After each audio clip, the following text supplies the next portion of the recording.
মালয়েশিয়ার calling visa. সবাই Malaysia calling ভিসায় মালয়েশিয়া যেতে চায়, তবে অফিসিয়াল ভাবে এখনো পর্যন্ত কোনো ঘোষণা হয়নি কবে থেকে মেডিকেল শুরু হবে, কবে থেকে মালয়েশিয়াতে শ্রমিক যাওয়া শুরু হবে।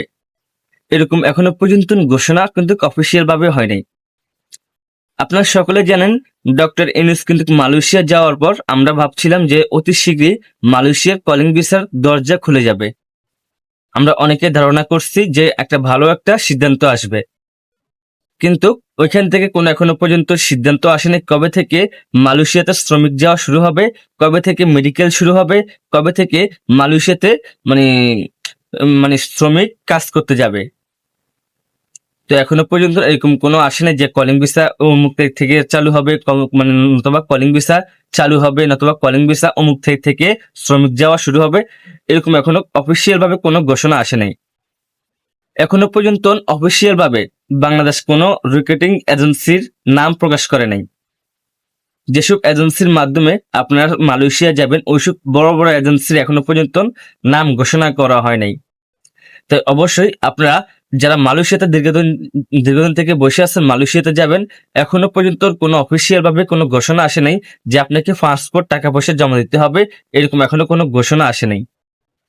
তাই অবশ্যই যারা মালয়েশিয়াতে যাবেন অবশ্যই এখন টাকা পয়সা পাসপোর্ট কাউকে জমা দিবেন না। তবে হ্যাঁ, আপনি প্রস্তুত হতে পারেন যে আপনার পাসপোর্টে কোনো সমস্যা থাকলে আপনি পাসপোর্টটা ঠিক করতে পারেন, আপনার কাগজপত্র কোনো সমস্যা থাকলে কাগজপত্র ঠিক করতে পারেন, কারণ অতি শীঘ্রই মালয়েশিয়া কলিং ভিসা খুলতে পারে। তবে এখনো পর্যন্ত অফিসিয়াল ভাবে কোনো কথা বলে নাই যে কবে থেকে চালু হবে, কবে থেকে মালয়েশিয়ার কলিং ভিসা শুরু হবে, কবে থেকে মালয়েশিয়ার কলিং ভিসার মেডিকেল হবে। এখনো পর্যন্ত এরকম কোনো সিদ্ধান্ত অফিসিয়াল ভাবে মালয়েশিয়া থেকে আসে নাই, বাংলাদেশ থেকেও আসে।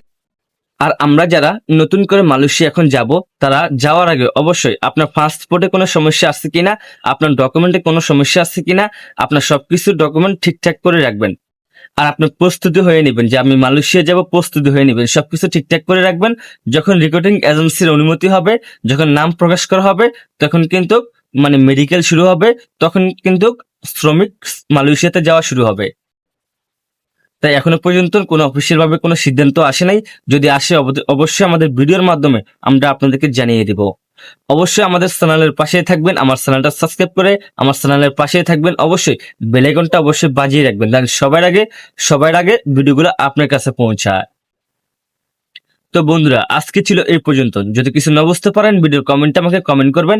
আর যারা আমার সাথে কথা বলতে চান তারা আমার ভিডিও ডেসক্রিপশনে আমার হোয়াটসঅ্যাপ নাম্বার আছে, ওইখান থেকে আমাকে হোয়াটসঅ্যাপ করতে পারবেন।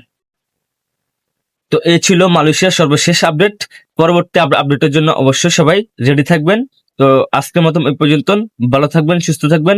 আল্লাহ হাফেজ।